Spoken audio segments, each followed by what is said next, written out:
Magluto naman tayo ngayon ng paksiw na isda. Napakasimple lang ng ating mga kakailanganin sa pagluluto nito. Kailangan natin ng isda according to your choice, bawang, sibuyas, luya, paminta, suka, tubig at pechay o kaya naman ay kahit anong gulay na gusto mong ilagay. Ang ginamit ko ditong isda ay dorade. Kagaya siya ng tilapia sa atin. Naglagay ako ng hiniwang sibuyas, pinitpit na bawang, luya, at kaunting pamintang buo. Maglagay ng tubig at suka.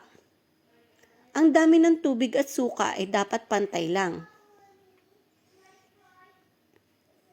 Kung maglalagay ka ng 1/2 cup na tubig, 1/2 cup na suka din ang ilalagay mo para sa pantay na lasa. Lagyan din natin ng kaunting patis o kaya naman ay asin. Takpan lang natin ang ating niluluto at hintayin kumulo. Hayaan lang natin na maluto ng maayos ang isda at ang suka. Mahalaga na lutong-luto ang suka para lumabas talaga ang tamang lasa nito.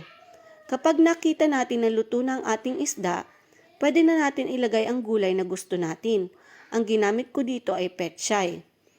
Ilagay na natin ang ating mga pechay sa ibabaw at pagkatapos ay takpan uli natin ito at hintayin na maluto. Kaunting minuto lang ang kailangan natin para hindi ito madurog o kaya naman ay hindi ito sobrang lambot. Mas masarap pa din kung medyo malutong ang gulay natin kapag kinain natin ito. Takpan lang natin at hintayin natin itong maluto.